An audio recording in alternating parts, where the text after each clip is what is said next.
కావాలనే ఉద్దేశం కానీ రాష్ట్రపతి గారిని కించపరచాలని కానీ మాకు ఆ ఉద్దేశం లేదు. కేవలం ఈ లక్షలాది మంది తెలంగాణ విద్యార్థులోకం కానీ తెలంగాణ ప్రజలు కానీ ఏదైతే కోరుకుంటున్నారో ప్రత్యేక తెలంగాణ రాష్ట్రం కావాలని, ప్రత్యేక తెలంగాణ రాష్ట్రం రావడం వల్ల మా ఉద్యోగాలు, మా నీళ్లు, మా నిధులు అన్నీ మా ఆధీనంలో ఉంటాయి అనే ఉద్దేశంతో ఎవరైతే ఉన్నారో వాళ్ళందరి వాళ్ళందరి అభిప్రాయాన్ని నాకు ఒక అవకాశం వచ్చింది కాబట్టి ఆ అవకాశాన్ని సద్వినియోగం చేసుకుంటూ నేను రాష్ట్రపతి గారి ముందు వ్యక్తపరచాలని తప్పితే రాష్ట్రపతి గారిని అవమానపరచాలనే ఉద్దేశం కాదు, ఆ ప్రోగ్రాం అడ్డుకోవాలనే ఉద్దేశం లేదు. ముఖ్యంగా ఏంటంటే రాష్ట్రపతి స్థాయిలో ఉన్నటువంటి భారతదేశానికి ప్రథమ పౌరుడిగా ఉన్నటువంటి వ్యక్తిని కలుసుకొని మాట్లాడే అవకాశం మాకు రాదు కాబట్టి ఈరోజు ఆయన మా ఉస్మానియా యూనివర్సిటీ స్నాతకోత్సవానికి వచ్చిన సందర్భంలో మా అభిప్రాయాలను మేము తెలంగాణ రాష్ట్రాన్ని కోరుకుంటున్నాం.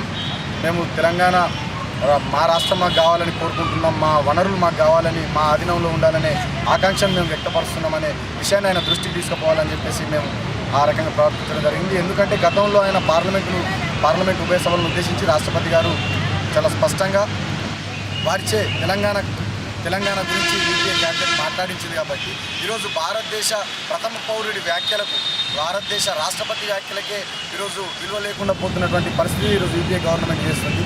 కాబట్టి మేము ఈ అంశాలన్నింటినీ మళ్ళొకసారి చర్చకు తీసుకురావాలనే సదుద్దేశం కొద్దీ మా లక్షలాది మంది తెలంగాణ విద్యార్థుల లోపల ఉన్నటువంటి అభిప్రాయాన్ని